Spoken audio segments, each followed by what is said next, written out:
everyone. Right, so first time with a video camera now. So now we're being filmed while we do the tutorials. This is my setup. You can probably see just to the right of the frame, the PC's here. I'm using a mouse at the moment. We've only just moved into our new house, so tablet's not set up properly yet. What we're going to do today, nice and simple, but sort of a bit more advanced editing. We're going to do a HDR blend, but we're going to try and make it look as natural as possible using 3 images captured at the same time. We've got a little bit of movement in the foreground on this one as well, so to make it a little bit interesting, a little bit different to try and edit it. So we'll get straight to it. So I've got my 3 images loaded up on the screen here.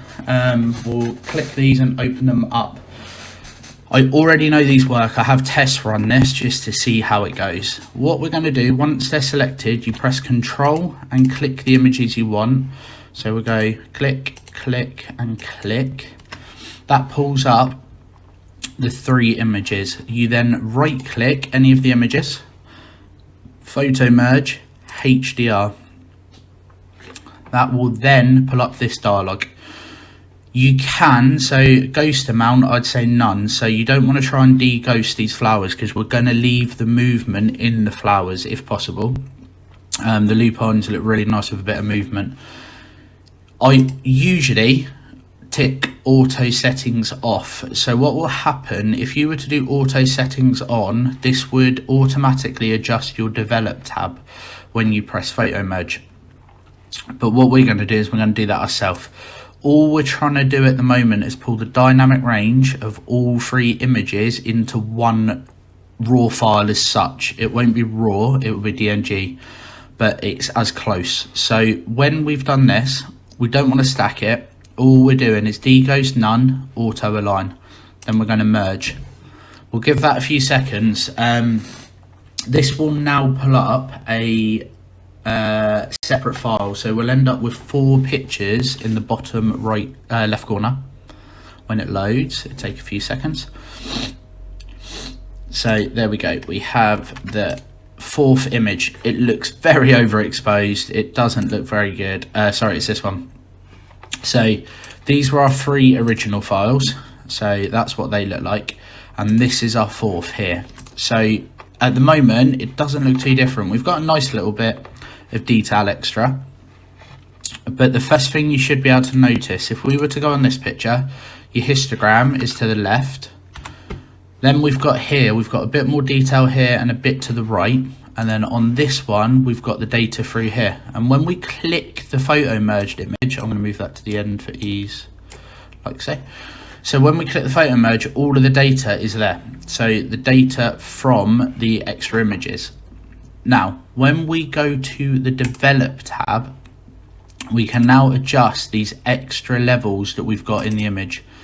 To start with, I'm going to come down, remove chromatic aberration and enable color profile. One of my previous tutorials goes into that a lot more depth, but you can select your make, model and profile there.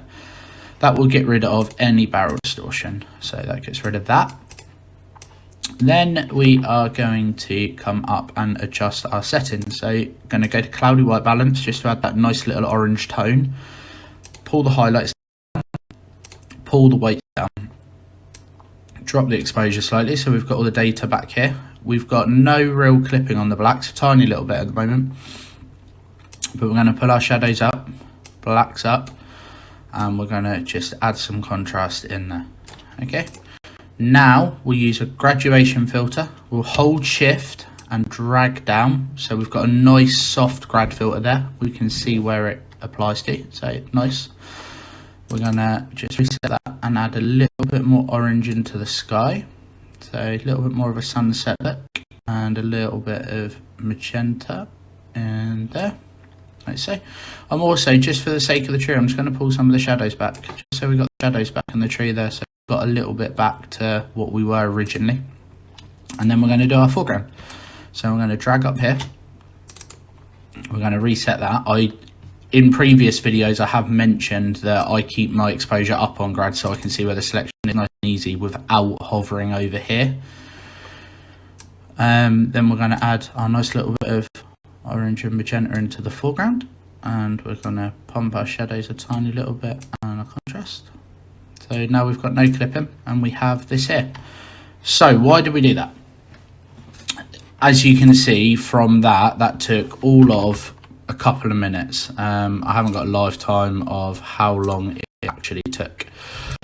But the reason we're doing this is because we want to get all that detail back into the histogram. Without the histogram data there, printing becomes very hard.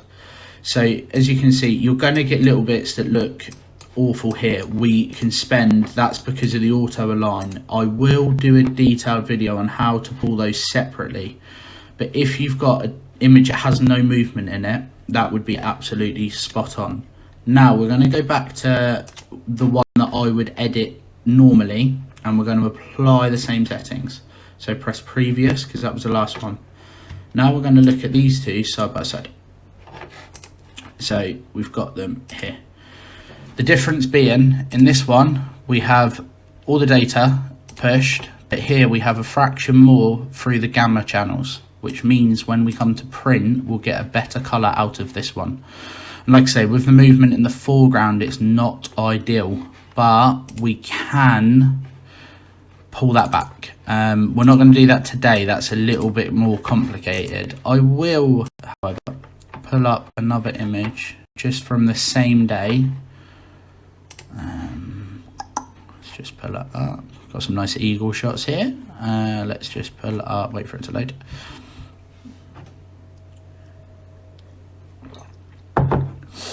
So a little bit later in the evening, we had some shots. I got Beth to stand in frame. So we'll uncheck, we'll pull in, and we'll pull these in. So with these, I'm going to do it straight away. I know they're not moved. So photo merge, HDR. We're going to, again, auto align, not auto settings, and we'll just wait for that to load up. Problem with doing these sort of edits is it's because it's trying to compress all the data and get it into the one file. The HDR previews and the editing side of it can take a little longer, depending on your processor. So I've actually just added a bit more RAM to this PC because it was slowing down massively, especially doing these editing videos. It was slowing right up, especially when I'm trying to stitch the videos together. It really didn't enjoy it. Yeah, the PC was just absolutely crumbling under the pressure. Okay, so we've got our extra image here at the end. So as you can see in these images here, we've got not a lot of data in each one. If we go to this one, we've got the spread out data up here. So we've got no movement really in the foreground compared to the last image, so we won't get that horrible blur that we had before. We're gonna do the same style of edit. We're gonna tick these two boxes in lens correction to get rid of the barrel distortion and the chromatic aberration. Then we're gonna pull our highlights down, we're gonna pull our whites down, we're gonna pop those shadows and the blacks. So now we've got, I've been looking at this here, I'm gonna reset that and show you that slowly. We'll come down, tick and tick, that gets rid of the barrel distortion, back up. So at the moment here we've got a little blowout on the trouser leg, as you can see there, it highlights blue when you hover over this, and on the left we've got some in the sky.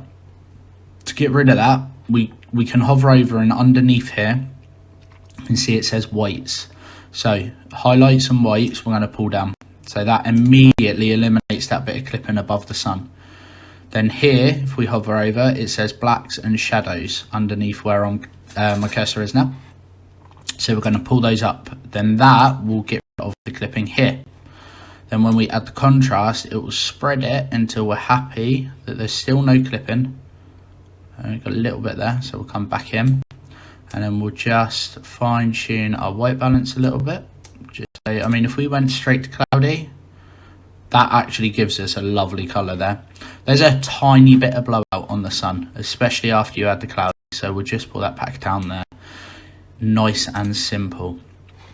If you were to pull a grad filter in, hold shift, make it nice and soft, you could add a little bit more of that orange back into the sky just by playing with the white balance. Don't forget you can fine tune with your grad filters. this image, that's the first time I'd looked at that, if I'm being deadly honest. We went to Canada a good few years ago now. I think that was 2017, that said. Yeah, 2017, and that's the first time I've actually looked at that shot.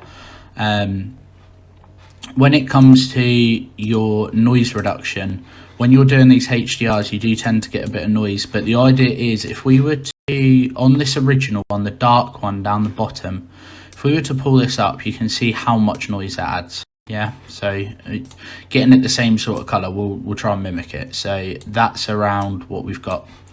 If we zoom in, you can see how noisy this is all the way through here. All the shadows and the lights are really blown out. They've got loads of noise in. However, when we come into the one we blended, because we've blended 3 images together and we've pulled the highlights, the shadows, sorry, we've pulled from this bright version. The bright version here will have no noise in the shadows. So then when that's put together, we end up with no noise through our shadows, whereas on the original, the one from before, if we were to pull our shadows up, the noise will be really bad.